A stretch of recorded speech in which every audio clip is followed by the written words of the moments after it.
रघुवीर समर्थ श्रीमत दासबोध दशक 7वा चतुर्दश ब्रह्मनाम समास 8वा श्रवण निरूपण नाम श्रीराम समर्थ श्रीराम समर्थ ऐका परमार्थाचे साधन जेणे होय समाधान ते तू जानगा श्रवण निश्चयसी।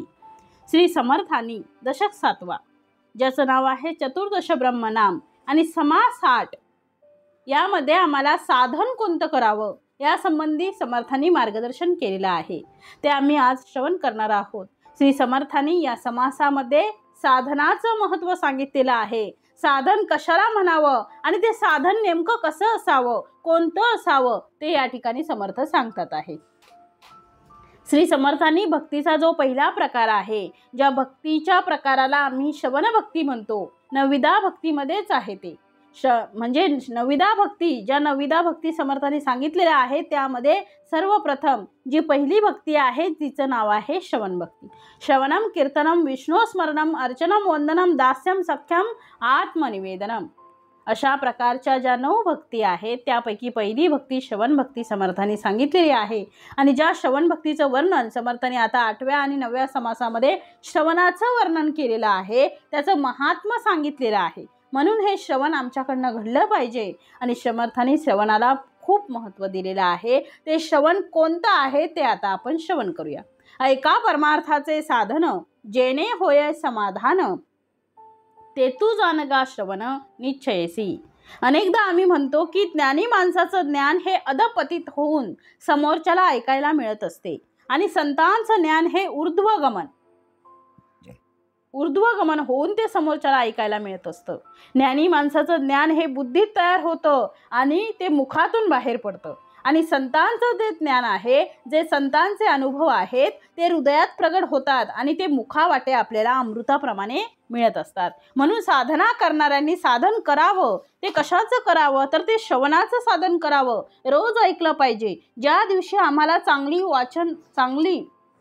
वाचन ऐकायला मिळालं नाही तो दिवस आपला पूर्ण जीवनातला वाया गेलेला असा आपण समजावा, असं कायम आपण समजावं। म्हणून समर्थ म्हणतात आहे, ऐका परमार्थाचे साधन जेणे होय समाधान ते तू जानगा श्रवण निश्चयसी। इथे शंका घेऊ नका, निश्चयाने तुला सांगते की श्रवणासारखं दुसरं सोपं साधन नाही आहे, काहीही करावं लागत नाही। म्हणून साधना करणे याचा अर्थ श्रवणाची साधना करणे। गुरुमुख श्रवण करत असताना सुद्धा कोणाचेही ऐकून माणसाचं समाधान होत नसते। अशाच ऐकलं पाहिजे की जे स्वतः अनुभवाच्या पातळीवर इतरांना सांगतात, याचा अर्थ संतांचं ऐकलं पाहिजे। म्हणून समर्थ म्हणतात की असं श्रवण करा की माझ्या श्रवणानंतर माझ्यामध्ये बदल झाला पाहिजे। प्रवचन ऐकणाऱ्याच्या अगोदरचा मी आणि प्रवचन ऐकण्यानंतरचा मी या दोन्हीमध्ये जर काहीच अंतर नसेल तर आम्ही श्रवण केलं म्हणजे काय केलं, काहीच अंतर नसेल तर आम्ही श्रवण केलं म्हणजे काय केलं, उत्तर आहे काहीही केलं नाही, वेळ वाया गेला। आमच्या पहिल्या मी मध्ये आणि दुसऱ्या मी मध्ये बदल झाला पाहिजे। म्हणून म्हटलं आहे, श्रवण केल्याचे फळ क्रिया पालटे तत्काळ। श्रवण केल्याने काय होतं, क्रियेमध्ये पालट होतो, कधी तत्काळ। श्रवण केल्याचे फळ क्रिया पालटे तत्काळ हे त्याचं उत्तर आहे। श्रवण केल्यानंतर माझ्यात जर बदल होत असेल तर ते श्रवण घडेल। जेवायला बसल्यानंतर पोट भरलं तर ते जेवण, उपाशी उठलं तर त्याला जेवण म्हणाल का तुम्ही? जेवायला बसल्यानंतर नुसतं ताटाकडे बघत बसलं, हात जोडले आणि उठून बाहेर पडला, पोटभर जेवलं म्हटलं, पण पोटच भरलं नाही, भूक अजून तुझी कायम आहे। याचा अर्थ जेवायला बसल्यानंतर जसं पोटभर जेवतो आपण, आपली तृप्ती करून घेतो, त्याप्रमाणे श्रवणाला बसल्यानंतर आम्हाला आमच्या अंतःकरणामध्ये ते ज्ञान भरून घेतलं पाहिजे।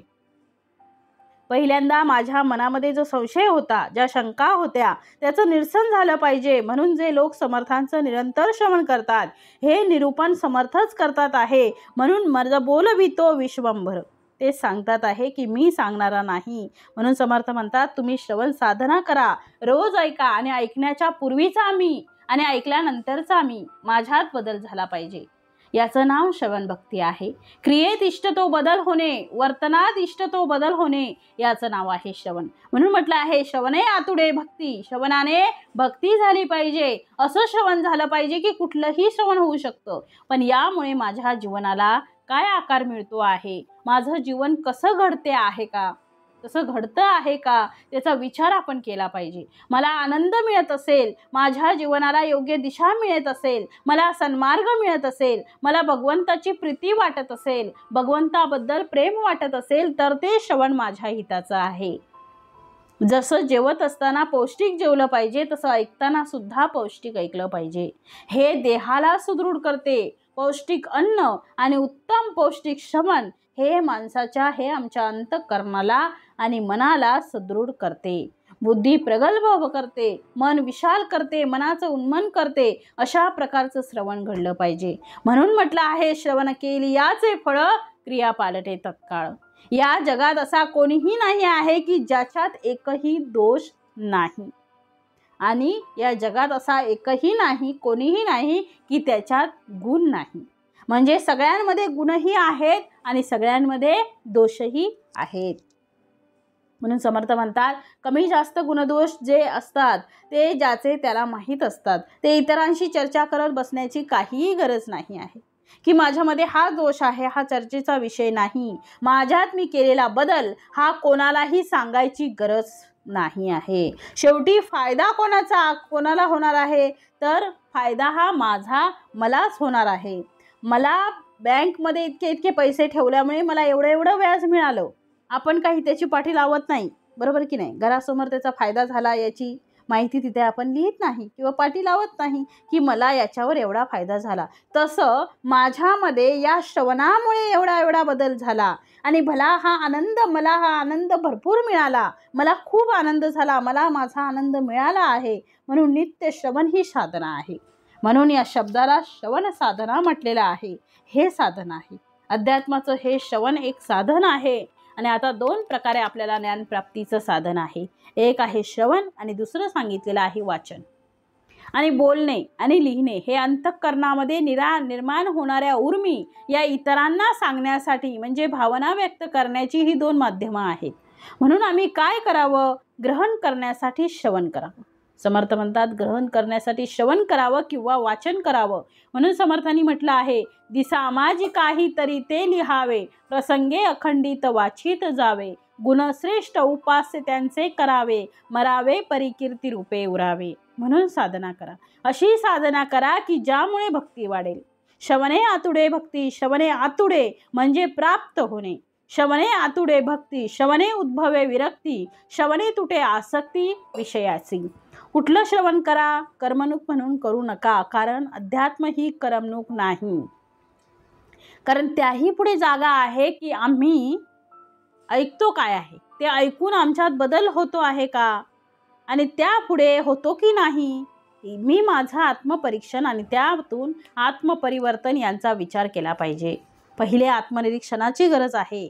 या सगळ्या गोष्टी आम्ही केल्या पाहिजेत. मग हे करत असताना आम्ही रस्त्यामधला कुठलाही एखादा पदार्थ खाण्याच्या अगोदर तो आमच्या हिताचा आहे की नाही, त्याचा जसा आम्ही विचार करतो तसा विचार ऐकत असताना सुद्धा हे ऐकणं माझ्या हिताचं आहे की नाही याचा विचार केला पाहिजे.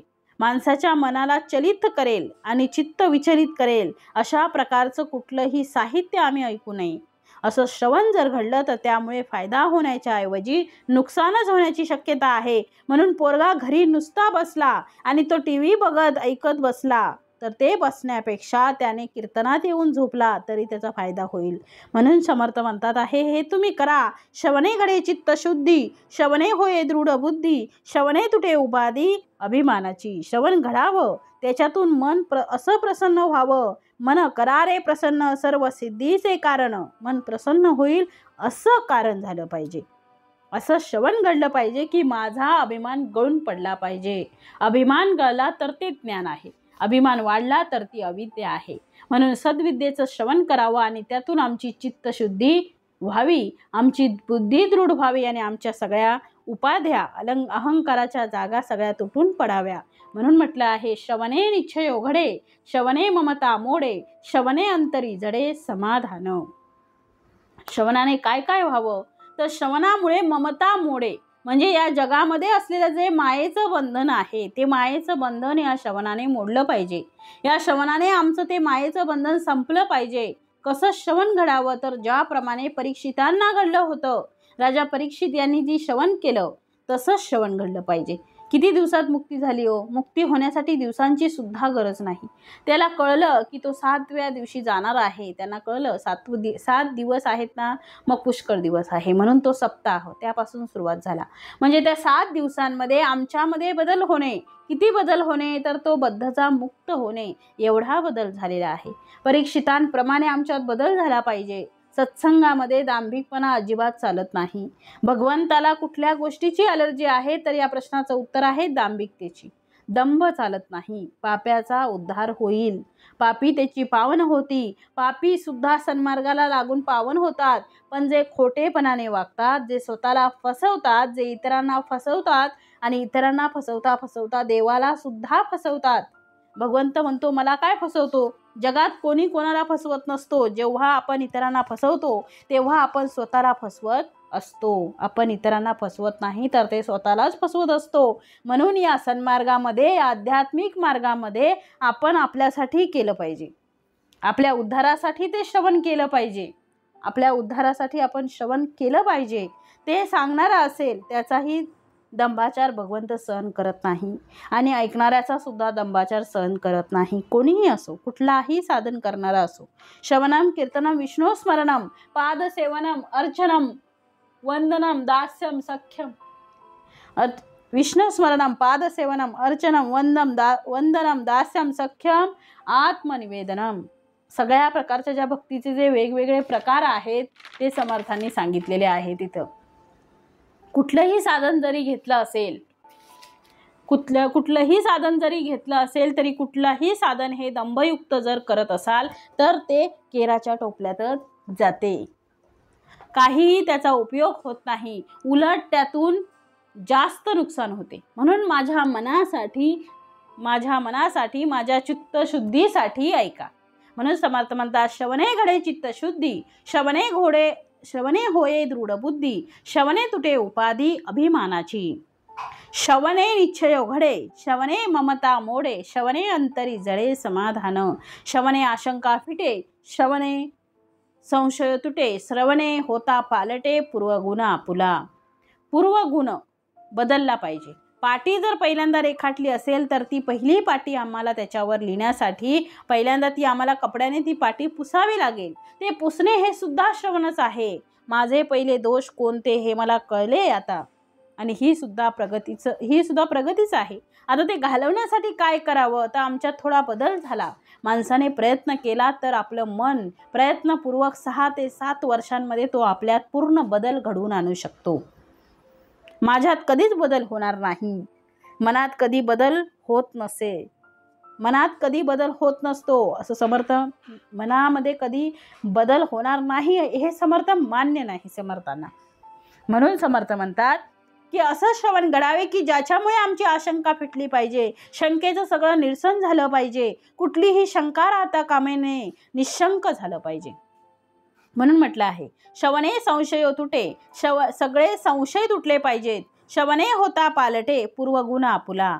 पूर्वदोष जे असतील ते घालवले पाहिजेत, गुण असतील ते संपादले पाहिजेत, आणि याचंच नाव आहे श्रवण भक्ती. म्हणून म्हटलं आहे, श्रवणे आवरे मन, श्रवणे घडे समाधान, श्रवणे तुटे बंधन देहबुद्धीचे. मी देह आहे, ही जी देहबुद्धी आहे ही टाकून मी आत्मस्वरूप आहे, अशा प्रकारची बुद्धी श्रवणाने प्राप्त होऊ शकते. हे श्रवण आमच्याकडनं घडावं. म्हणून म्हटलंय, श्रवणे आवरे मन. या मनाला आवरण्याचं जितेंद्रिय हा खूप महत्त्वाचा शब्द आहे.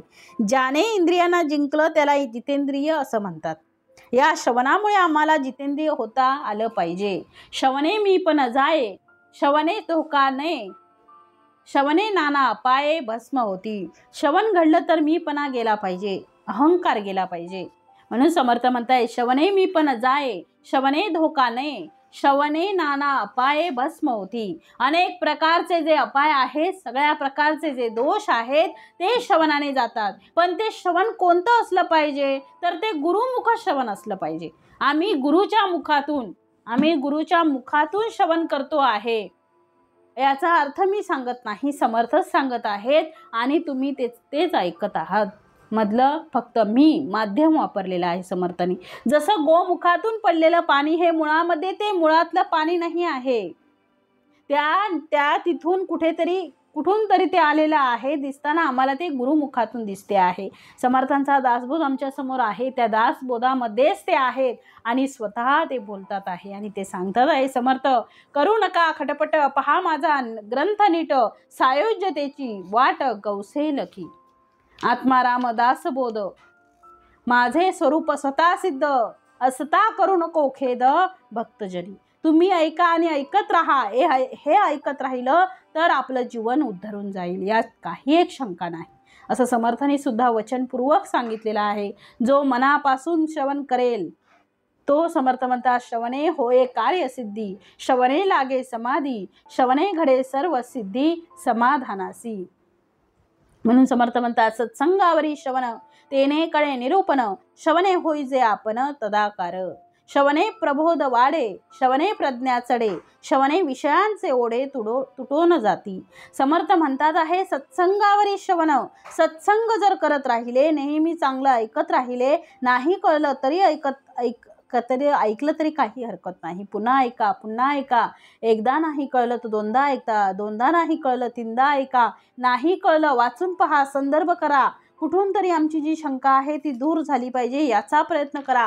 म्हणून समर्थ म्हणतात आहे, सत्संगावरी श्रवण तेने कळे निरूपण. सत्संग जर केला तर आपल्याला ते निरूपण कळते. श्रवण होई जे आपण तदाकार. तदाकार म्हणजे त्याप्रमाणे त्याचा आकार आम्ही धारण करतो. आम्ही ब्रह्म आहोत, तो ब्रह्म साक्षात्कार श्रवणाने घडतो, एवढी खात्री. आणि खात्रीने समर्थ सांगतात आहे, श्रवणे प्रबोध वाढे, श्रवणे प्रज्ञा चढे. श्रवणाने सगळ्या विषयांचे ओढे तुटून जातात आणि म्हणून श्रवण करा. आणि आम्ही सर्वांनी श्रवण भक्ती करावी आणि ती अखंड ठेवावी, ही आपणा सर्वांना मनापासून प्रार्थना आहे. म्हणून समर्थ पुढे म्हणतात आहे, श्रवणे विचार कळे, श्रवणे ज्ञान हे प्रबळे, श्रवणे वस्तू निवळे साधकासी. श्रवणे सद्बुद्धी लागे, श्रवणे विवेक जागे, श्रवणे मन हे मागे भगवंतासी. श्री समर्थांनीच नाही तर श्रवण भक्तीचा गौरव सर्व संतांनी केला. श्रवण करणे याचा अर्थ ऐकणे असा होत नाही. श्रवण करणे म्हणजे ऐकून घेणे असा अर्थ होत नाही. श्रवण करणे म्हणजे ऐकून सोडून देणे असाही अर्थ होत नाही. तर श्रवण करणे म्हणजे ऐकून आपल्यामध्ये बदल करणे, याचा अर्थ श्रवण करणे आहे. जे आम्ही ऐकतो आणि त्यामधून आमच्यात बदल होत नसेल तर ते खऱ्या अर्थाने श्रवण होत नाही. म्हणून समर्थांनी आणि सर्व संतांनी जी पहिली भक्ती सांगितली, ज्या भक्तीचं नाव श्रवण भक्ती आहे, ती श्रवण भक्ती म्हणजे क्रिया पालटे तत्काळ, तुटे संशयाचे मूळ. कशाने? तर श्रवण केली याचे फळ. श्रवण केल्यामुळे आपले सगळे संशय तुटून जातात, क्रियेमध्ये बदल होतो, आपलं जीवन आपलं अधिक आनंदी होते, सुखी होते, समाधानी होते आणि त्याला खऱ्या अर्थाने श्रवण असं म्हणावं. म्हणून समर्थ म्हणतात, श्रवणे विचार कळे. चांगल्या विचारांची जर आमच्यामध्ये जर संचार व्हावा असा वाटत असेल, चांगले विचार आमच्या बुद्धीला प्राप्त व्हावे असे वाटत असतील तर आम्हाला चांगलं पहिल्यांदा ऐकावं लागेल. नुसती सुसंगती नाही तर सृजन वाक्य सुद्धा गरजेचं आहे. सुसंगती मिळते, पण त्या सुसंगतीच्या माध्यमातूनच संगतीने काय मिळणार तर पहिल्यांदा श्रवण भक्ती होईल. श्रवण भक्तीच्या माध्यमातून आम्हाला अनेक प्रकारचे ज्ञान प्राप्त होते. म्हणून श्रवण ही साधना केली जाते. म्हणून म्हटले आहे, श्रवणे विचार कळे, श्रवणे ज्ञान हे प्रबळे, श्रवणे वस्तू निवळे साधकासी. चांगल्या गोष्टी प्राप्त होण्यासाठी आणि ज्ञान मिळण्यासाठी श्रवणाची गरज आहे. म्हणून म्हटलं आहे, श्रवणे सद्बुद्धी लागे. कुबुद्धी आणि सद्बुद्धी या दोन्ही गोष्टी श्रवणानेच मिळतात. म्हणून आपण चांगल्यांच्या संगतीत राहा, चांगल्याच्याकडनं चांगल्या गोष्टी ऐका. प्रवचन कीर्तन या माध्यमातून आपल्या कानाला चांगला संस्कार होऊ द्या. तुम्ही ऐका रे कान, माझ्या विठोबाचे गुणगान, असे जगद्गुरु तुकाराम महाराज म्हणतात आहे. कानांनी काय करावं तर भगवंताचं स्मरण करावं, भगवंताचं श्रवण करावं. जसं पोटाला अन्नाची गरज आहे आणि त्यात भेसळ नको, चांगल्या गोष्टी आपल्या पोटात गेल्या पाहिजेत. उदर भरण नोहे जाणी जे यज्ञ कर्म, तसं ते पोट भरणे हे यज्ञ कर्म आहे, तसं श्रवण करणे हे सुद्धा यज्ञ कर्म आहे. कारण त्या कानांमध्ये आम्ही काय टाकतो यावरून त्याची फलश्रुती ठरत असते. आम्ही चांगलं ऐकलं तर आमच्यामध्ये चांगले विचार निर्माण होतील, आमचं मन चांगलं होईल. मन जर चांगलं झालं तर माणसाचं जीवन चांगलं होईल. म्हणून चांगलं श्रवण करा. म्हणून समर्थ म्हणतात, श्रवणे सद्बुद्धी लागे, श्रवणे विवेक जागे. श्रवणानेच आम्हाला विवेक प्राप्त होतो. चांगल्या गोष्टी निवडण्याचं सामर्थ्य श्रवणाच्या माध्यमातून होते आपल्याला. आणि म्हणून म्हटलं आहे, श्रवणे मन हे मागे भगवंतासी. मनाची मुळात सवय काहीतरी करण्याची आहे. ते मन अत्यंत चंचल, संकल्पात विकल्पात अडकलेलं आहे. हे मन हे काहीतरी त्याला काम लावत राहते. कुठलं तरी काम त्याला पाहिजे, मग तो ऐकण्याचं काम करतो. तर कान ऐकतात म्हणजे काय, तर मनच त्या माध्यमातून ऐकतात आहे. मग ते मन कानाच्या माध्यमातून श्रवण करते आहे. तर कुठले श्रवण करते ते, जे श्रवण त्याला मिळेल ते मला फार वाईट वाटते. ते श्रवण कुठलं श्रवण मिळेल हो? कुठलंही श्रवण मिळू शकते. आता बघा, आताच्या याच्यामध्ये तर फार वाईट वाटतं बघा, दुःख होते, चिंताही वाटते. कारण जी अत्यंत लहान लहान मुलं आहेत, ज्या मुलांच्या हातामध्ये अजून पाटी आलेली नाही, त्यांच्या हातामध्ये मोबाईल आलेले आहेत. त्या मोबाईलच्या माध्यमातून त्या कोणत्या गोष्टी श्रवण करतात याचा विचार करा. ते डोळ्यांना सुद्धा चांगलं नाही, कानाच्या दृष्टीनेही चांगलं नाही. म्हणून म्हटलं आहे समर्थांनी, जगद्गुरु तुकाराम महाराजांनी काय म्हटलं आहे, तुम्ही ऐका रे कान माझ्या विठोबाचे गुणगान. सांगतायत कानांना संत तुकाराम महाराज की तुम्ही ऐका रे कान माझ्या विठोबाचे गुणगान. तुम्हाला ऐकायचंच आहे ना, मग माझ्या विठोबाचं गुणगान ऐका. आम्ही काय करतो, चित्रपटातील गाणी आणि एकदा बघितली की आमची पाठ पण होतात, परंतु अभंग होत नाहीत, गणपती स्तोत्र होत नाहीत, रामरक्षा पाठ होत नाही. त्या मुलांना जर बालपणी ऐकवत असू आपण हे सगळं, तर त्यांच्या मनामध्ये जर चित्रपटाची गाणी जर ऐकू दिली तर चित्रपटाचे संस्कार होतील. लहान लहान मुलांना चित्रपटाच्या गाण्यावर नाचवण्यापेक्षा किंवा नाचण्यासाठी प्रवृत्त करण्यापेक्षा किंवा ते नाचतात आहे म्हणून टाळ्या वाजवण्यापेक्षा मनाचे श्लोक ऐकवले पाहिजेत. त्यांना हरिपाठ ऐकवला पाहिजे, त्यांना हनुमंताचं स्तोत्र ऐकवलं पाहिजे, त्या मुलांना रामरक्षा ऐकवली पाहिजे, त्यांच्याकडनं गणपती अर्थर्व शीर्ष म्हणून घेतलं पाहिजे. हे करण्यासाठी त्यांच्या कानावर तर ते पडलं पाहिजे. चांगल्या गोष्टी पडतील तरच ते चांगल्या गोष्टी पुढे करू शकतील. त्यांच्या कानावरच जर त्या गोष्टी पडणार नाही तर त्यांना चांगलं करण्याची प्रवृत्तीही निर्माण होणार नाही. म्हणून मुलांना आम्ही जसं चांगलं अन्न खाऊ घालतो तसं त्या मुलांना चांगलं श्रवण घडण्याचं सुद्धा काम हे मातापित्यांचं आहे. ज्या गोष्टी मुलांना आवश्यक आहेत, वयानुसार आवश्यक आहेत, ज्याचे वय आहे नूतन, ज्याचं वय लहान आहे, त्याच्यावर संस्कार केला जातो. एकदा त्या इंद्रियांना वेगवेगळ्या प्रकारच्या चवीचं ज्ञान झालं तर त्यांना अध्यात्माची चव कधी कळेल. ज्या गोष्टी आमच्या आरोग्याला चांगल्या नाहीत, त्या जशा आम्ही खात नाही, त्या जशा आम्ही सेवन करत नाही, तसं बुद्धीला सुद्धा एक खाद्य आहे. आणि ते खाद्य कसं असलं पाहिजे की ज्या खाद्याने आमची बुद्धी पुष्ट झाली पाहिजे. किती चांगले चांगले विचार आहेत, किती चांगल्या चांगल्या गोष्टी आहेत, किती सुंदर सुंदर सद्विचार आहेत की ज्या महान पुरुषांनी ते सांगितले आहेत. ते श्रवण आमच्याकडनं कधी घडेल? म्हणून ते घडण्यासाठी तो संस्कार लहानपणापासून झाला पाहिजे.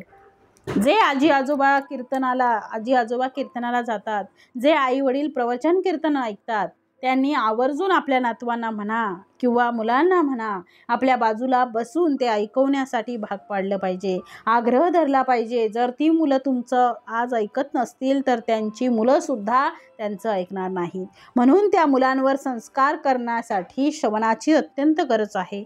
म्हणून आम्ही लहानपणीच जर रामरक्षा पाठ करून घेतली, म्हणून आपण बालसंस्काराला मुलांना कशाला पाठवतो? कारण ऐकण्यासाठी. कारण सुसंगती सदा घडो आणि सृजन वाक्य कानी पडो. त्याने काय होईल तर कलंक मतीचा झडो. समर्थांनी तेच म्हटलं आहे, सद्बुद्धी लागे, बुद्धीला कलंक, याचा अर्थ अज्ञान. ते अज्ञान दूर होईल आणि त्याला ज्ञान प्राप्त होईल. आपल्या मुलांवर तो संस्कार केला पाहिजे. हे फक्त अध्यात्म करणं हे म्हाताऱ्यांचं काम आहे, वयस्करांचं काम आहे. त्यांची सगळी कामं संपली आहेत आणि त्यांनी फक्त ऐकायचं फक्त शिल्लक राहिलं आहे. त्यांच्यासाठी मुळात अध्यात्म नाहीच आहे. स्वामी विवेकानंदांचं फार सुंदर वचन आहे. ते म्हणाले की भगवद्गीता त्याला पचवू शकते की ज्या व्यक्तीला उत्तम फुटबॉल खेळता येतो. कारण जसं ते मैदानावरचं शौर्य आहे, ती भगवद्गीता कोणाला ऐकवेली? 80 वर्षांच्या झालेल्या अर्जुनाला ऐकवली नाही हो. अशा प्रकारची भगवद्गीता भगवान कृष्णांनी अर्जुनाला ऐकवलेली नाही आहे. जेव्हा तो अर्जुन युद्ध करण्यासाठी उभा राहिलेला आहे त्यावेळेस ती ऐकवलेली आहे. ती कुरुक्षेत्रावर ऐकवलेली आहे. याचा अर्थ ज्ञान प्राप्तीसाठी वयाचं बंधन नाही, वयच लहान पाहिजे. कारण याचा अर्थ ज्ञान प्राप्तीसाठी वय लहान पाहिजे हो. अध्यात्म कळण्यासाठी सुद्धा वय लहान पाहिजे. वय जर जास्त मोठं झालं असेल, आयुष्यात कधी ऐकलं नसेल तर ते फार कठीण आहे हो. अर्थात ते करू नये असं नाही. तरुणांनी, लहान लहान बालकांनी हे आवर्जून ऐकलं पाहिजे. त्यांच्याकडून ऐकून घ्या आणि त्यांना जर ऐकवलं तर त्यांच्यावर संस्कार चांगले होतील. श्रवणासारखा दुसरा चांगला संस्कार नाही. म्हणून समर्थ म्हणतात, श्रवणे मन हे मागे भगवंतासी. मनाला आवड लागते काहीतरी करण्याची, पण काहीतरी करण्यापेक्षा त्या मनाला भगवंताची आवड लागली पाहिजे. त्याचं नाव श्रवण आहे. आपण कितीदा जरी म्हटलं, गाणं म्हटल्याने गाण्याची आवड लागावी की गायन ऐकून भगवंताची आवड लागावी, भजनातून भगवंताची आवड लागावी, यासाठी संगीत आहे. संगीत हे भगवंताकडे जाण्याचं एक उत्तम माध्यम आहे. त्या गायनाच्या माध्यमातून सगळे लोक तल्लीन होतात, आनंदात डोलू लागतात, पण शेवटी ते संगीतापर्यंत मर्यादित राहतात. संगीताच्या पुढेही त्यांनी पाऊल टाकलं पाहिजे. ते भगवंताकडे गेलं पाहिजे. ते खरं श्रवण आहे. श्रवणामध्ये शब्द ज्ञान आणि त्यापुढे अर्थज्ञान असलं पाहिजे. आणि अर्थ कळला तरच माणसाच्या चित्तवृत्तीमध्ये बदल होईल, अन्यथा नाही. म्हणून समर्थ म्हणतात, श्रवणे कुसंग तुटे, श्रवणे काम ओहटे, श्रवणे धोका आटे एक सरा. श्रवणाने काय होते हो, तर श्रवणाने सुसंगती टळते. वाईटाची संगती म्हणजे काय हो, याचा अर्थ आपल्या कानावर चांगले संस्कार होत नाहीत, ती वाईटाची संगती आहे. व्यक्तीचा संबंध नाही, साधनसुद्धा वाईट संगतीमध्ये मोडतात. साधनसुद्धा मोडतात हो वाईट संगतीमध्ये. आपण म्हणतो मुलांना वाईट संगतीमध्ये राहू देऊ नका, चांगल्या संगतीत ठेवा. चांगला मित्र असला पाहिजे. चांगला मित्र म्हणजे चांगल्या गोष्टी ऐकण्यासाठी त्याला प्रवृत्त केलं पाहिजे, तो प्रवृत्त झाला पाहिजे. म्हणून त्यासाठी समर्थ म्हणतात आहे की श्रवणे कुसंग तुटे. जगात संपर्कापेक्षा आत्मानंद प्राप्त करायचा असेल तर एकांताची गरज आहे. फार लोकांमध्ये राहून सुद्धा माणूस भ्रमिष्ट होतो आणि फार एकांतामध्ये राहून सुद्धा क्रोधित होतो. म्हणून काही एकांत, काही लोकांत, ऐसा कंठीत जावा काळ. चांगल्या गोष्टी जर करायच्या असतील तर गरजेनुसार आपण मित्रांमध्ये बोललंही पाहिजे, गप्पा गोष्टीही केल्या पाहिजेत. त्याला मर्यादा घाला. कारण आयुष्यातील भगवंताने आम्हाला दिलेला हा अनमोल नरदेह आहे आणि त्या नरदेहाला प्राप्त झाल्यानंतर त्याच्याकडनं चांगले काम करून घेण्यासाठी जास्तीत जास्त वेळ अध्ययनामध्ये घालवला पाहिजे. तरुण असतील तर आपल्या कामामध्ये, वयस्कर असतील तर जपामध्ये, बालक असतील तर चांगल्या संस्कारांमध्ये तो वेळ जास्त दिला पाहिजे. माझे मन, मती आणि मेंदू या 3 गोष्टी बलवान करण्यासाठी आम्ही सदैव सज्ज असलं पाहिजे. मन पक्क करण्यासाठी भगवंताची भक्ती आहे. बुद्धी चांगली करण्यासाठी चांगल्या गोष्टीचं श्रवण आहे. आणि मनगट चांगलं करण्यासाठी व्यायामाची गरज आहे. बलदंड करणे हे ठीक आहे, पण चांगलं मन तयार करण्यासाठी अनेक वर्ष लागतात. आणि अनेक वर्ष लागण्यासाठी अनेक वर्ष श्रवण साधना करावी लागते. श्रवण साधना ही साधना आहे, ती 2 दिवसाची, 4 दिवसाची, 8 दिवसावरची नाही, तर त्यासाठी अखंड साधनेमध्ये असलं पाहिजे. मुलांना रोज काहीतरी चांगलं ऐकवलं पाहिजे. म्हणून चांगल्या गोष्टी ऐका. जो चांगलं ऐकेल तोच चांगला होईल. चांगलं ऐकणारच नाही तर त्याला चांगलं कळेलच कसं. या जगातील कुठलेही ज्ञान हे श्रवणाच्या माध्यमातून प्राप्त होतं. इंद्रियांच्या माध्यमातून कळते, पण श्रवणाच्या माध्यमातून अधिक कळते. आम्हाला ऐकू आलं म्हणून बोलता आलं, हे लक्षात घ्या. जो बोलताना चुकतो ही त्याची चूक नाही, तर तो ऐकताना चुकतो आहे. त्याने ज्याचं ऐकलं ते चुकीचं ऐकलं, म्हणून बोलताना चूक होते. म्हणून श्रवणाला जितकं तुम्ही अपडेट ठेवाल तितकं चांगलं होईल. आणि त्यामुळे माझ्या चित्तवृत्तीत अत्यंत उत्तम होतील. माझी चित्तवृत्तीमध्ये बदल होईल, मनाला प्रसन्नता मिळेल. म्हणून श्रवणाचा आग्रह धरा. म्हणून समर्थ पुढे म्हणतात, श्रवणे मोहनासे, श्रवणे स्फूर्ती प्रकाशे, श्रवणे सद्वस्तू भासे निश्चयात्मक. श्रवणाने मोह दूर होतो.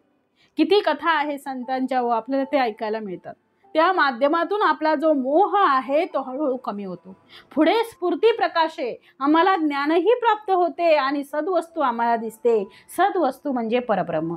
म्हणून म्हटलंय, श्रवणे होय उत्तम गती, श्रवणे आतुडे शांती, श्रवणे पाविजे निवृत्ती, अचळ पद.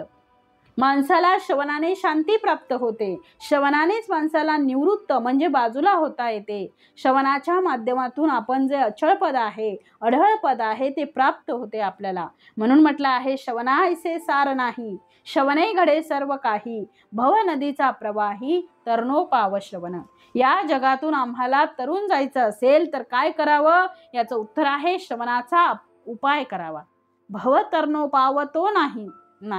भवतरणोपाव श्रवण, भवाला तरुण नेण्याचा उपाय. उत्तर आहे श्रवण. चांगलं ऐकल्याशिवाय पण ऐकण्याचीच इच्छा राहिली नाही. अनेक लोक आहेत, त्यांना कळते आहे की आपण चांगलं ऐकलं पाहिजे, परंतु चांगलं ऐकणार नाही. त्यांच्या कानांना आणि त्यांच्या मनाला चांगल्या गोष्टी ऐकण्याची सवय नसल्यामुळे त्याचं मनही तिकडे धावत नाही. माझ्यामध्ये बदल होण्यासाठी कशाची गरज आहे हे आपण निवडलं पाहिजे. पण 24 तास नाही हो, अर्धा तास, 15 मिनिटं. 24 तासापैकी अर्धा तास मी माझ्यासाठी दिला पाहिजे, माझ्या आवडीसाठी नाही. लक्षात घ्या, आवड भिन्न आहे. ज्याला आम्ही श्रेयस म्हणतो, आवडीच्या बाबतीत आम्ही प्रेयस विचार टाकतो. प्रेयस म्हणजे जे प्रिय वाटतात ते, आणि श्रेयस म्हणजे माझ्या हिताचे असलेले. मग हिताचा विचार आम्ही किती करतो आणि आवडीचा किती करतो ते मन ऐकत नाही, ती इंद्रिय ऐकत नाहीत, त्यांच्यावर तुमचा कंट्रोल नाही, सोडून द्या. पण 24 तासापैकी 23 तास तुम्हाला वेगळ्या कामाला दिलेले आहे. पण त्यातला 1 तास मात्र जो आहे त्यात ग्रंथ वाचा, लिहा. म्हणून म्हटलंय, दिसा माझी काही तरी ते लिहावे, प्रसंगे अखंडित वाचित जावे, गुणश्रेष्ठ उपास्य त्यांचे करावे, मरावे परी कीर्ती रूपे उरावे. दिवसातून 1 तास काही फार नाही. मनात जर आलं आणि जर निश्चय जर केला तर जगातील कुठल्याही पदावर असलेल्या कोणत्याही व्यक्तीला आपल्या हितासाठी 1 तास काढता येतो. माणसाच्या मनामध्ये ते प्राप्त करण्याची तळमळ पाहिजे. ती तळमळ नसेल ना तर काही प्राप्त होणार नाही. म्हणून ऐकत असताना ऐकण्यामागचा उद्देश निश्चित झाला पाहिजे. नुसता आनंद, या पलीकडे माझ्यात बदल, मी माझ्यातला बदल तुम्ही इतरांना सांगा, असा काहीही आग्रह नाही. म्हणजे माझ्यामध्ये जो बदल झाला आहे तो दुसऱ्याला सांगितलंच पाहिजे असा काहीही आग्रह नाही. ते ज्याचं त्याचं ठरवावं त्याने. हे ऐकल्यानंतर तुमच्यात काय बदल झाला, ज्याने त्याने आपलं आत्मपरीक्षण करावं. बदल झाला आनंदाची गोष्ट आहे, नाही झाला बदल तर होण्यासाठी प्रयत्न करा. म्हणून समर्थ म्हणतायत की श्रवण करा. अजून एक, जे कीर्तन भक्ती करतात, आपण जे बोलतात आणि जे सांगतात, समाजाला प्रबोधन करतात, त्यांनी अधिक श्रवण केलं पाहिजे. नीट श्रवण करा, त्यांनी अधिक श्रवण केलं पाहिजे. कारण त्यांची जबाबदारी अशी आहे की चांगलं ऐकल्याशिवाय चांगलं सांगता येणार नाही हो. जो चांगलं ऐकेल तोच चांगलं सांगू शकेल.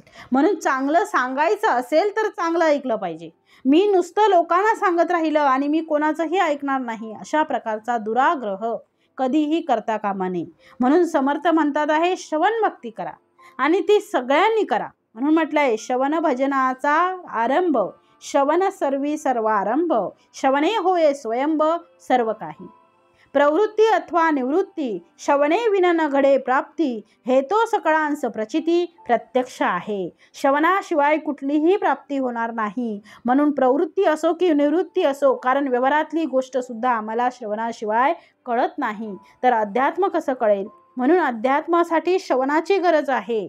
आपल्याला गुरुमुखातून चांगल्या श्रवणाची गरज आहे. म्हणून चांगले ग्रंथ वाचणे हे सुद्धा एका दृष्टीने श्रवणच आहे हो. म्हणून समर्थ म्हणतात, प्रवृत्ती असो की निवृत्ती असो, श्रवणे विन न घडे प्राप्ती, हे तो सकळांस प्रचिती प्रत्यक्ष आहे. ऐकल्याविना कळेना, ऐकल्याशिवाय कळत नाही, हे ठाऊके आहे जना, या कारणे मूळ प्रेरणा श्रवण आधी. जे जन्मी ऐकलेची नाही, तेथे पाडिजे संदेही, म्हणून या दुजे काही साम्यता न घडे. म्हणून आम्हाला श्रवण घडलं की आम्हाला निसंदेह प्राप्त होतो. संदेह राहत नाही, निसंदेह होतो. मनुष्य कुठलाही संशय म्हणजे मनुष्य हा निसंदेह होतो, कुठलाही संशय राहत नाही. आणि म्हणून आम्ही भगवंताचे नाम सतत ऐकलं पाहिजे, त्याची गोडी लागली पाहिजे. आणि त्याची गोडी लागत असेल तर ते खरं श्रवण आहे. म्हणून पुढे म्हटलं आहे, बहुत साधने पाहता श्रवणास न घडे साम्यता, श्रवणे विन तत्वता कार्य न चले. न देखता दिनकर पडे अवघा अंधकार, श्रवणे विन प्रकार तैसा होये. कैसी नवविधा भक्ती, कैसी चतुर्विधा मुक्ती, कैसी आहे सहज स्थिती, हे श्रवणे विन न कळे. समर्थांनी आता साधकाच्या दृष्टीने आपण काय विचार करावा ते सांगितलेलं आहे. साधकाने साधना करतात, साधक साधना करतात आणि ती कोणतीही करतात तर श्रवण साधना करतात. श्रवणाला बसण्याच्या अगोदरच श्रवणाची मानसिक स्थिती, मानसिक तयारी ही साधकाने पहिली केली पाहिजे. आपली इंद्रिय त्या विषयांचं सेवन करत असतात की मन आधी जे मागते, म्हणजे समजा आपण पूजेला बसलो असताना मन मात्र सगळीकडे फिरत असते, पण पूजा मात्र चालू असते आणि तन वेगळं काम करते आहे. तन पूजा करते आणि मन फिरते आहे. भक्तीमध्ये शरीर आणि मन या दोघांचा संगम जेथे होतो तेथे साधना सुरू होते हो. म्हणून जप करताना आम्हाला आसनावर बसावे लागते, मन शांत करावे लागते, मनाला निर्विचारी करावं लागतं. आजूबाजूला असलेला सगळा जो मनातला गोंधळ आहे तो आपल्याला झटकून टाकावा लागतो, नंतर साधना होते. आम्ही धावत पळत आलो आणि बसलो आणि एकदम साधनेला सुरुवात केली तर आमच्या मनामध्ये अगोदर झालेले जे काही संस्कार आहेत त्या संस्कारांमुळे मन शांत नसते. म्हणून प्रार्थना म्हणजे मनाची तयारी आहे. पहिलं मनाची तयारी करा. जशी धावण्याच्या स्पर्धेत भाग घेणारी मुलं असतात बघा, ते मुलं धावण्याच्या अगोदर काही स्वतःच्या शरीराच्या अशा हालचाली करतात की जेणेकरून त्यांना धावण्यासाठी स्फूर्ती प्राप्त होईल.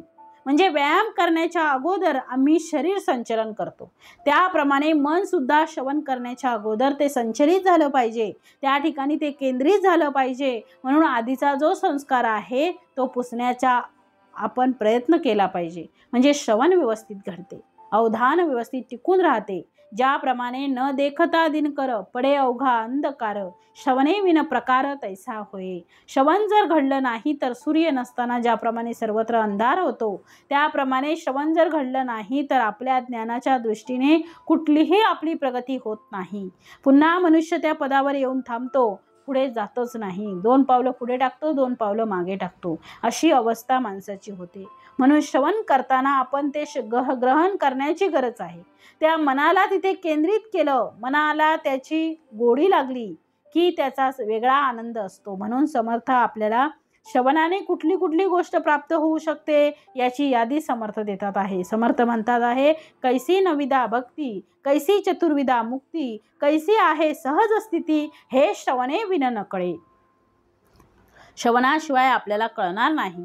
नविधा भक्ती म्हणजे काय, ती कशी करावी, श्रवण केल्याशिवाय कसं कळणार. कैसी चतुर्विधा मुक्ती, 4 प्रकारच्या मुक्ती आहेत. कशाला म्हणावे आपण, सलोकता, समीपता, स्वरूपता आणि चौथी सर्वात महत्त्वाची सायोज्यता. मुक्ती कशामुळे मिळेल तर श्रवणाशिवाय ती कळणार नाही. व्यवहारातल्या गोष्टी जशा आम्हाला श्रवणाशिवाय कळत नाहीत, तशा अध्यात्मातल्या सुद्धा गोष्टी सुद्धा आम्हाला श्रवणाशिवाय कळणार नाहीत. म्हणून त्या ऐकल्या पाहिजेत. न कळे षडकर्माचरण, न कळे कैसे पुनश्चरण, न कळे कैसे उपासना विधियुक्त. सगळ्या गोष्टी विधियुक्त झाल्या पाहिजेत. 6 प्रकारची कर्म आहेत, त्या कर्मातून आपल्याला शरीर शुद्धी करता येते, मनशुद्धी, शरीर शुद्धी, नाना व्रते, नाना दाने, नाना तपे, नाना साधने, नाना योग तीर्थाटने, श्रवणे विन न कळे. प्रत्येक चरणाच्या शेवटी समर्थ म्हणतात, श्रवणे विन न कळे. व्रत कसा करावं, दान कसं करावं, कोणाला दान करावं, तप कसं करावं, साधना कशी करावी, योग कसा करावा, तीर्थाटन कसं करावं, आम्हाला कसं कळेल. आणि हे कळण्यासाठी जाणत्याला विचारावं लागेल. आणि त्या माध्यमातून जाणता जेव्हा आपल्याला सांगतो त्याप्रमाणे वागलो तर आपल्याला त्यापासून लाभ मिळतो. म्हणून म्हटलं आहे, नाना विद्या पिंड ज्ञान, नाना तत्वांचे शोधन, नाना कळा ब्रह्मज्ञान, श्रवणे विन न कळे. 18 भार वनस्पती, एका जळे प्रबळती, एका रसे उत्पत्ती सकळ जीवांची. एकच वस्तू आहे जी सगळ्यांसाठी आहे.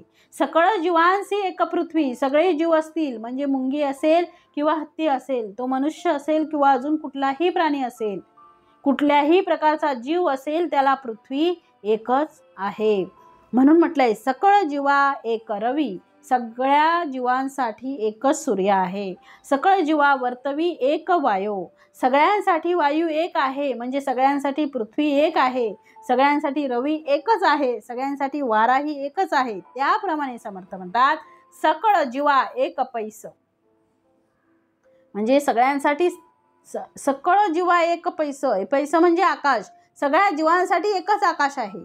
जयास बोलीचे आकाश सकळ जीवांचा वास. ज्याला आपण आकाश बोलतो तिथे सगळ्या जीवांचा वास आहे. एक एक एक परब्रह्मी. सगळे जीव एका परब्रह्मामध्ये आहे.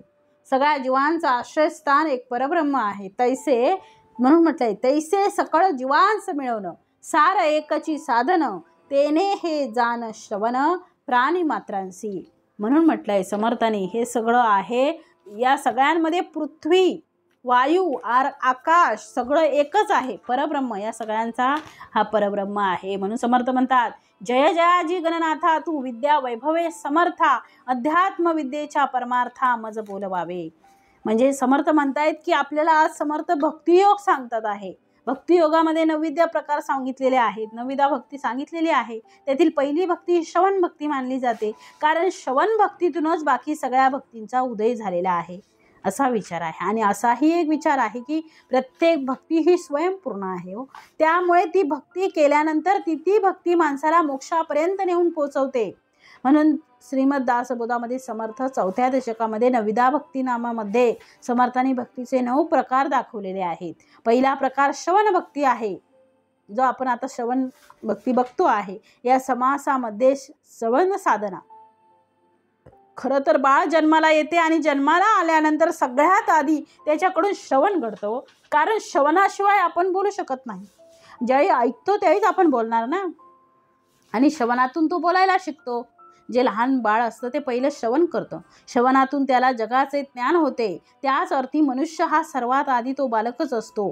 जोपर्यंत त्याच्याकडे त्या भगवंताच्या भक्तीचं श्रवण घडत नाही आणि त्या श्रवणातून त्याला आपण भगवंताचं काहीतरी केलं पाहिजे, भगवंताची भक्ती आपल्याकडनं घडली पाहिजे याचं ज्ञान होत नाही, तोपर्यंत त्याच्याकडे खऱ्या अर्थाने मनुष्यत्व प्राप्त होत नाही.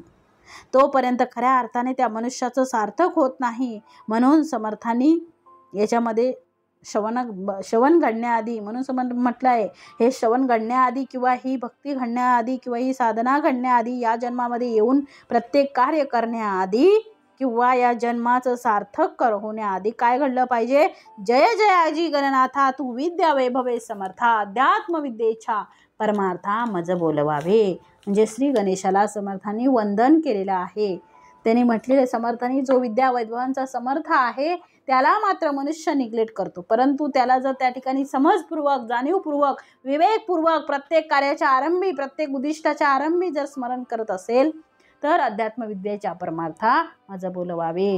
म्हणून समर्थ म्हणतात आहे की तुम्ही फार भाग्यवान आहात, की तुम्ही फार नशिबात आहात की तुमच्या बाबतीत चांगल्या घटना घडत असतात. पण ते तसं नसतं. म्हणून म्हणतात बोलविता धनी वेगळा असतो, धनाचा तो माल मी तव हमाल भारवाही. मज नवे हा विद्याचा प्रकार बोलविता विश्वंबर. म्हणजे धन्याचा तो माल हा हे सगळं समर्थांचं आहे, मी बोलणारा कोणीही नाही. म्हणजे माझ्याकडून ते बोलविता धनी वेगळाची असे तो आपण नाही, कारण ते आपल्याकडून गाऊन घेत आहे. तो शेवटी त्या भगवंताचीच गोडी त्या मनुष्याच्या अंतःकरणी उभी राहते आणि तो त्या शाश्वत सुखाला प्राप्त करून घेत असतो. म्हणून समर्थांनी म्हटलंय दुग्धाहारी निराहारी फळाहारी पर्णाहारी तूर्णाहारी नानाहारी कैसे ते ऐकावे. म्हणजे वेगवेगळ्या प्रकारचे ऋषी होते, वेगवेगळ्या प्रकारचे तपस्वी होते. कोणी त्या ठिकाणी नुसत्या दुधाचं सेवन करायचे, कोणी उपवास करायचे, कोणी फळांचं सेवन करायचं, काही लोक खातच नाहीत. पर्णाहारी म्हणजे नुसतं पान खातात. म्हणून पार्वतीचं नाव अपर्णा होतं. पार्वती मातेनं जेव्हा साधना केली भगवान शंकरांना प्राप्त करण्यासाठी, तेव्हा तिने इतकी कठोर तपस्या केली की काही घेतलं नाही. तिने झाडाची पानं फक्त घेतली आणि पुढे पुढे ती पानं सुद्धा खाणं सोडून दिलं. म्हणून तिचं पर्ण म्हणजे पान आणि म्हणजे नाही. पर्णाहारी म्हणजे ती अपर्णा होती, तिला अपर्णा म्हटलं गेलं. म्हणून समर्थ म्हणतात आहे हे श्रवण आपल्याकडनं घडलं पाहिजे. आणि हा सगळा जो आहे हा सगळा आपल्या जन्माचा भाग आहे. कुठलीही परिस्थिती असो, समर्थ म्हणतात आहे की कुठलीही परिस्थिती प्राप्त झाली किंवा हे महत्त्वाचं नाही की आपल्या कोणत्या परिस्थिती आहो, हा सगळा जन्माचा भाग आहे. परंतु आपण सगळ्या कर्मानुसार गुणानुसार आपण कुठल्याही स्थानी राहू द्या, भगवंताची भक्ती करू शकतो. संत मीराबाईंचं घ्या. संत मीराबाई राजमहालात जन्माला येऊन देखील त्यांनी श्रीकृष्णांची भक्ती केली.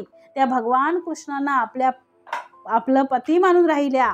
तिच्या समोर राजाने विषाचा प्याला दाखवला, परंतु भगवंताप्रती असलेलं एवढं प्रेम, एवढी त्या ठिकाणी असलेली भक्ती, त्या विषामध्ये सुद्धा त्या ठिकाणी कृष्ण भगवान त्यांना दिसत होते. ते विष ज्यावेळी त्यांना देण्यात आलं ते देखील अमृत झालं. म्हणून तात्पर्य काय, तर भक्ती करण्यासाठी काही लागत नाही. कोणी त्या ठिकाणी मिळालेलं राज्यपद सोडून तपाला जातो, तर कोणी एखाद्या शेतामध्ये राबून त्या ठिकाणी भक्ती करत असतो. तसंच कुंभार मातीचे मडके बनवत असताना त्या ठिकाणी भक्ती करत असतो. म्हणून हा सगळा कर्मयोगाचा भाग आहे, हा सगळा कर्तव्याचा भाग आहे हो. म्हणून कांदा मुळा भाजी अवघी विठाई माझी. म्हणून जसं आपलं जशी आपली भक्ती असेल तसं ते होणार आहे. म्हणून समर्थांनी म्हटलंय, म्हणून समर्थांनी या दासबोधामध्ये महंत लक्षण, चातुर्य लक्षण, उत्तम पुरुष लक्षण, सद्विद्या लक्षण, राजयोग लक्षण, तामयोग लक्षण, रजोगुण लक्षण, सगळ्या प्रकारची लक्षणं, सत्वगुण लक्षणं, या सगळ्यांचा विचार समर्थांनी येथे केलेला आहे. परंतु समर्थांनी श्रवण भक्ती जागोजागी सांगितलेली आहे. श्रवण करा म्हणून समर्थांनी, म्हणून दासबोधामध्ये आता समर्थांनी हा दशक 7वा दिलेला आहे. परत 17वा दशक, परत 18वा दशक, यामध्ये सुद्धा श्रवण भक्ती आलेली आहे. आणि ती 4था दशक, त्याच्यामध्ये पण पहिल्या समासामध्ये श्रवण भक्ती आहे. म्हणून जिथं श्रवण भक्तीचा विचार येईल, आता कोणतीही विद्या प्राप्त करून घेण्यासाठी किंवा त्या भगवंताला जाणीवेमध्ये अंतःकरणामध्ये स्थिर करण्यासाठी आधी मनुष्याचे अंतःकरण स्वच्छ करावे लागते, मन स्थिर करावे लागते, अंतःकरण निर्मळ करावं लागतं, किंवा अंतःकरणाकडून ती सगळी चंचलता घालवावी लागते. आणि ही चंचलता जाण्यासाठी मग वेगवेगळे मार्ग आहेत. कोणी योगासन करतात, वेगवेगळ्या मुद्रा धारण करतात, वेगवेगळ्या पिंडज्ञानाचा, तत्वज्ञानाचं श्रवण करून आपल्या अंतःकरणीच्या शंका त्या ठिकाणी बाजूला करत असतात. म्हणून म्हटलंय, नाना पिंडांची रचना, नाना भूगोळ रचना, नाना सृष्टीची रचना कैसी ती ऐकावी. आणि ही सगळी भगवंताची लीला आहे. समर्थांना ही नवविधा भक्ती सांगताना अत्यंत आनंद होत आहे. म्हणून समर्थ अत्यंत प्रसन्न होऊन या भक्तीचं वर्णन करतात आहे. भगवंत आणि भक्त ही 2 शरीरे आहेत, परंतु या 2 शरीरामध्ये आत्मा मात्र एकच आहे. दोघंही वेगवेगळ्या शरीराचे जरी दिसत असले तरी त्यांचं मन मात्र एक आहे. माणसाचा जन्म झाल्यापासून त्याला पहिलं ज्ञान जे प्राप्त झालं ते कानाच्या माध्यमातून. आपण म्हणतो पाहतो, म्हणजे पहिल्यांदा डोळ्यांच्या माध्यमातून, त्यानंतर आपल्याला कानाच्या माध्यमातून विविध प्रकारचं ज्ञान ते मुलं ग्रहण करत असते. म्हणून या समाजामध्ये समर्थ म्हणतात, ही भक्ती करायची असेल त्याने श्रवण करणे गरजेचं आहे. कारण लिहिलेलं वाचणे हाही एक भक्ती मार्ग आहे. म्हणजे ग्रंथ वाचन करणे हा एक श्रवणाचाच भाग आहे. लिहिलेलं वाचतो आहे याचा अर्थ कोणीतरी आपल्याला सांगतो आहे आणि आपण ते ग्रहण करतो आहे. ते लिखित श्रवण आहे. कोणतं श्रवण आहे? लिखित श्रवण आहे. म्हणून सुरुवातीला साधकाने ऐकावं आणि ऐकल्यानंतर पुढे त्याचं मनन करावं. भगवंताने हे सगळं निर्माण करून ठेवलेलं आहे. याचा सगळा जर विचारपूर्वक, समजपूर्वक जर शोध घेतला तर निश्चितपणे सर्वाठाई तो भगवंत त्या ठिकाणी विराजमान आहे. कणाकणामध्ये तो व्याप्त आहे. जळी स्थळी काष्टी पाशानी ते वीण रिते कोठे रिता ठाव नाही. आणि म्हणून त्याचंच भजन केलं पाहिजे, त्याला शोधण्याचा प्रयत्न केला पाहिजे असं आपल्याला कळून येतं. जो मुख्याच्या मागे धावतो त्याला संपूर्ण प्राप्त होत असतं.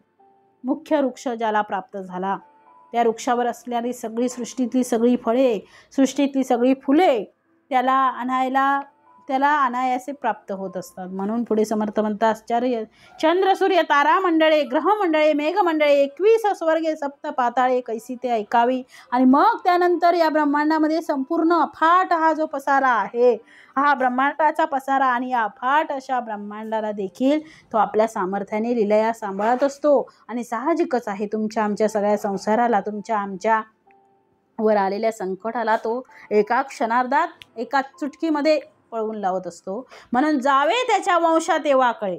त्याच्या वंशाला जाणे अर्थातच आपल्या वंशामध्ये त्याची स्थापना करणे आहे. आपल्या वंशामध्ये स्थापना करणे अर्थात आपल्या अंतरी त्या भगवंताचं गुणगान करणे, त्या भगवंताचं स्मरण करणे हेच खरं आहे.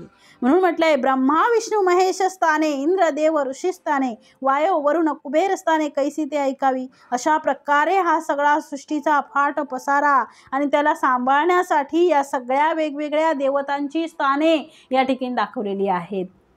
आणि समर्थ म्हणतात आहे पुढे 34 विद्या 64 कळा सगळं समर्थांनी याच्यामध्ये वर्णन केलेलं आहे. अध्यात्म श्रवणामधून कळत असतं हे सगळं.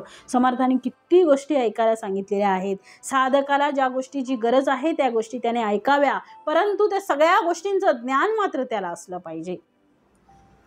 हे ऐकण्यामागचा उद्देश मन तयार करणे आहे. मन जर तयार होत असेल तर साधकाने आपल्याला गरजेची ग्रंथ वाचावेत. एक ग्रंथ एक संताने एकच पंथ का म्हटले आहे?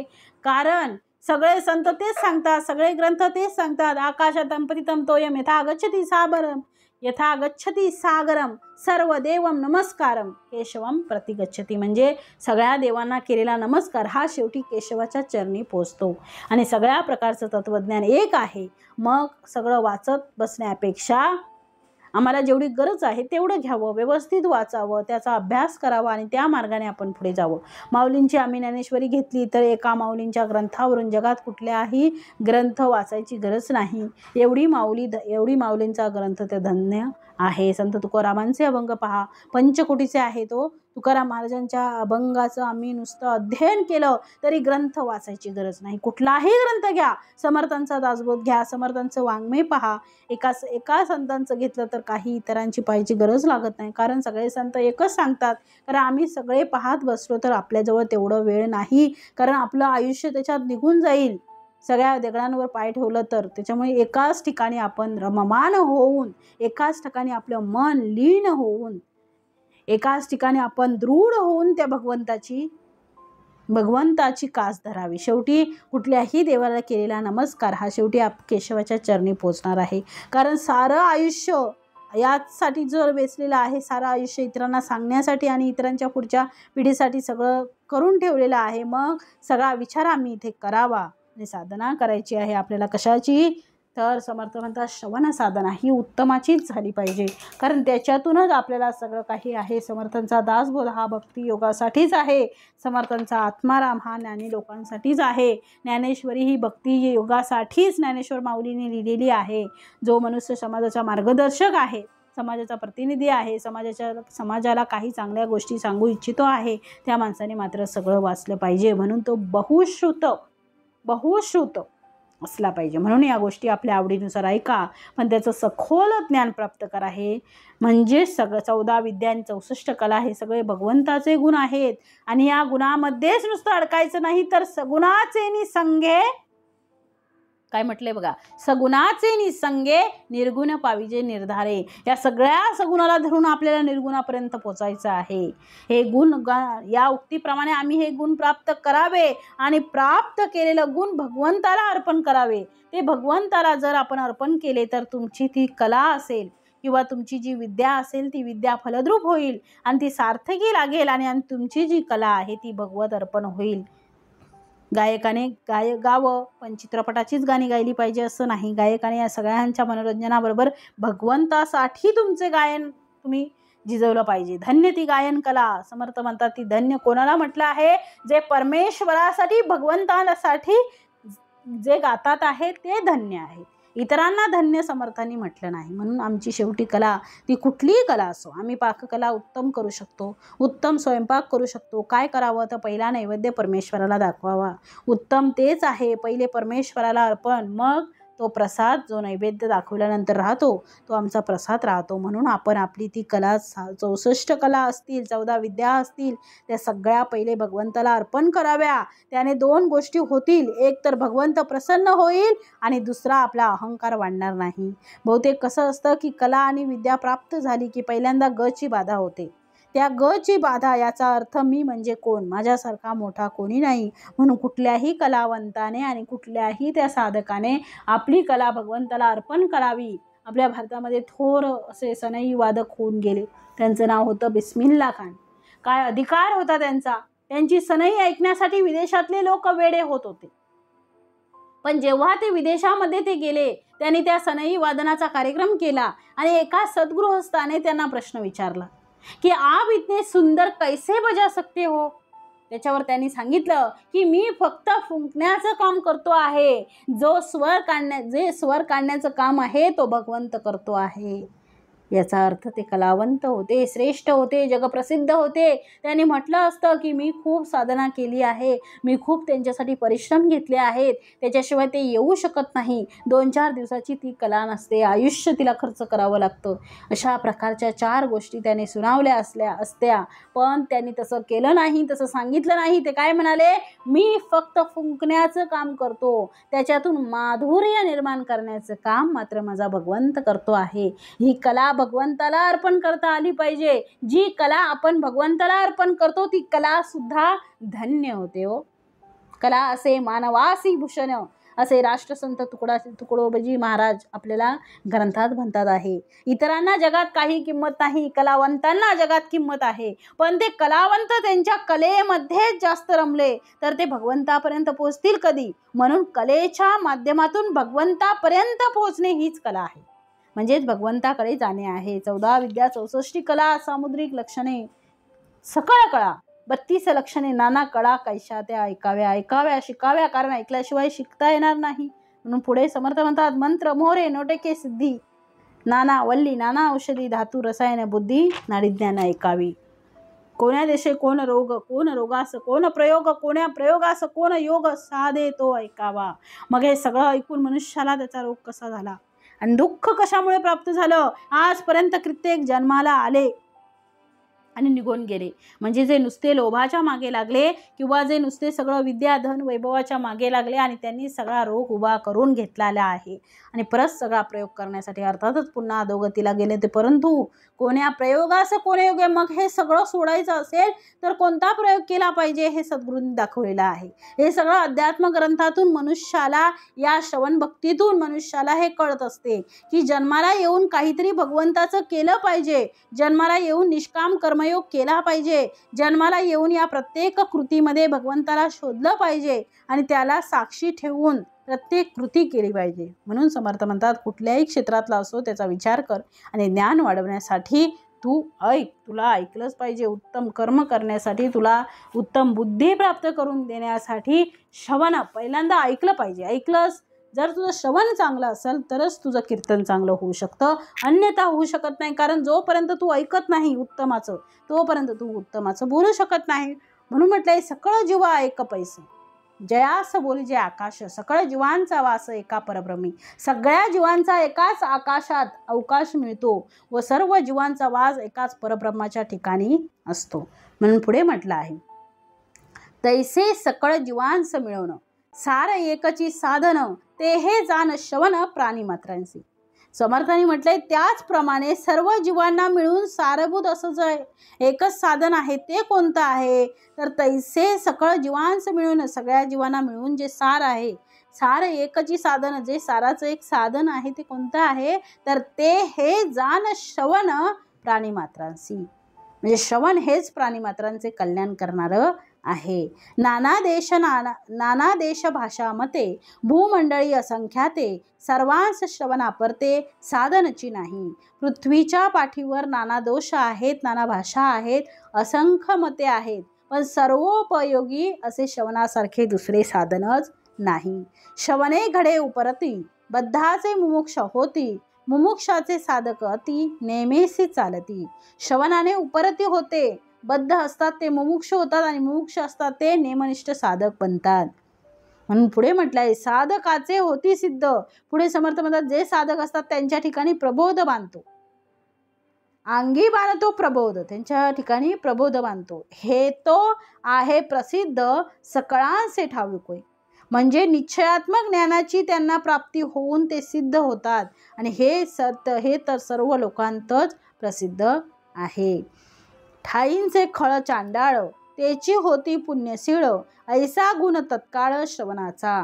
अत्यंत दुष्ट दुर्जन चांडाळ जरी असेल तरी श्रवणाच्या योगे तो पुण्यशील होतो, पुण्यशील ते होतात. असाच हा श्रवणाचा शीघ्र म्हणजे लगेच फलदायी गुण आहे. ऐसा गुण तत्काळ श्रवणाचा. तत्काळ आपणासारखे करीती तात्काळ न लगे काळ वेळ तया लागे. जो दुर्बुद्धी दुरात्मा तोची होय पुण्यात्मा. अगाध श्रवणाचा महिमा बोलिला न वचे. जो दुर्बुद्धी दुरात्मा असतो तो श्रवणाने पुण्यात्मा होतो. असा हा श्रवणाचा अगाध महिमा आहे आणि त्याचं वर्णन करताच आपल्याला येत नाही. तीर्थाव्रतांची फलश्रुती पुढे होणार सांगती. तैसे नव्हे हातीचा हाती सप्रचित श्रवण. तीर्थयात्रा व्रते वगैरेची फलश्रुती भविष्य काळात फल देणारी असते, पण श्रवणाचे तसं नाही. त्याचं फळ हातोहात मिळतं. ही अनुभवाची गोष्ट आहे. नाना रोग नाना व्याधी तात्काळ तोडीजे औषधी. तैसी आहे श्रवण सिद्धी अनुभव जाणती. नाना रोग नाना व्याधी असल्या तरी काही रामबाण औषधे अशी असतात की त्या रोगांचा व्याधींचा तत्काळ नाश होतो. श्रवणाची कार्यसिद्धी सुद्धा अशीच तत्काळ फल देणारी आहे, हे अनुभवाने लोक सांगतात. श्रवणाचा विचार कळे तरीच भाग्यश्री मुख्य परमात्माचा आकळे स्वानुभवासी. म्हणजे श्रवणातील विचारांचे नीट आकलन झालं तरच तत्काळ उदयास येतं आणि मुख्य परमात्म्याचा अनुभव होतो. या नाव जाणावे मनन अर्था लागी सावध निजध्यासे समाधान होत असे. श्रवणाचा विचार करणं, सावधपणे अर्थ समजून घेणं आणि त्यांचं वारंवार चिंतन करणं यालाच मनन म्हणतात. त्याचे सतत अनुसंधान ठेवणं याला निधिध्यास म्हणतात आणि त्या योगेस आपल्याला समाधान मिळतं. बोलिल्याचा अर्थ कळे तरीच समाधान निवळे. अकस्मात अंतरी ओळे निसंदेहता. वक्ता जे बोलतो याचा अर्थ जर कळला तरच समाधान मिळते व सतत अनुसंधान करण्याने अकस्मात अंतरात निश्चयात्मक स्वस्वरूपानुभव येऊन निसंदेहता प्राप्त होते. म्हणून पुढे म्हटलं आहे समर्थाने, संदेह जन्माचे मूळ ते श्रवणे होय निर्मूळ. पुढे सहजची प्रांजळ समाधान. जेथे नाही श्रवण मनन तेथे कैचे समाधान. मुक्तपणाचे बंधन जडले पायी. म्हणजे समर्थ म्हणतात आहे की जेथे श्रवण नाही म्हणजे संदेहामुळे वारंवार जन्म घ्यावा लागतो. तो संदेह श्रवणाने मुळासकट नष्ट होतो आणि त्यामुळे पुढे अगदी सहजच प्रांजळ समाधान आपल्याला लाभतं. आणि पुढे म्हटलं आहे जेथे श्रवण मनन नसते तिथे समाधान कसं टिकून राहणार हो. मी मुक्त झालो या अभिमानामुळे श्रवण मनन केलं नाही तर मुक्तपणाच्या अभिमानामुळे तो बद्ध होतो. म्हणून पुढे म्हटलं आहे जेथे नाही नित्य श्रवण ते जाणावे विलक्षण. तेथे साधके एकक्षण क्रमू नये सर्वथा. जेथे नाही श्रवण स्वार्थ तेथे कैचा हो परमार्थ. मागे केले तितुके व्यर्थ श्रवणे विन होय. मुमुक्ष असो साधक असो सिद्ध असो श्रवण मननाशिवाय तो कसा आहे अबद्धच आहे. श्रवण मननाने चित्तवृत्ती शुद्ध होते. ज्या ठिकाणी नित्य अध्यात्माचे श्रवण होत नसेल ते विपरीत जाणून साधकाने तेथे खरोखर एक क्षणभरही थांबू नये. आणि म्हणून म्हटलंय जेथे श्रवणरूपी स्वार्थ साधला जात नाही तेथे परमार्थ कसं साध्य होणार. पूर्वी जे काही साधन केलं असेल तेही श्रवणाशिवाय व्यर्थ आहे. तस्मात श्रवण करावे साधन मनी धरावे. नित्य नेमे धरावे संसार सागरी. सेविलेच सेवावे अन्न घेतलेची घ्यावे जीवन. तैसे श्रवण मनन केलेची करावे. श्रवणाचा अनादर आळसे करी जो नर त्याचा होय अपहार स्वहित विषयी. आळसाचे संरक्षण परमार्थाची बुडवण या कारणे श्रवण केलेची पाहिजे. म्हणून नित्य नेमाने श्रवणरूपी साधन मनापासून करीत राहावं म्हणजे सहजपणे संसार सागरातून तरून जाता येतं. ज्याप्रमाणे वारंवार अन्न सेवन करावेच लागते किंवा पाणी वरचेवर प्यावंच लागतं त्याचप्रमाणे श्रवण हे परमार्थात अत्यंत आवश्यक असल्याने श्रवण मनन सोडूच नये. जो कोणी मनुष्य आळसाने श्रवणाचा अनादर करतो तो स्वहितासच मुकला जाईल. त्याच्या आळसाचे संरक्षण होते आणि परमार्थाची बुडवणूक होते. म्हणून असे होऊ नये यासाठी श्रवण केलंच पाहिजे. आता श्रवण कैसे करावे कोण्या पंथास पहावे पुढील समासी आघवे सांगिजेल. समर्थ म्हणतात आता पुढील समासात श्रवण कसं करावं कोणते ग्रंथ पाहावेत हे सर्व सांगितले जाईल. इति श्रीदास बोधे गुरु शिष्य संवादे श्रवण निरूपण नाम समास 8वा. जय जय रघुवीर समर्थ.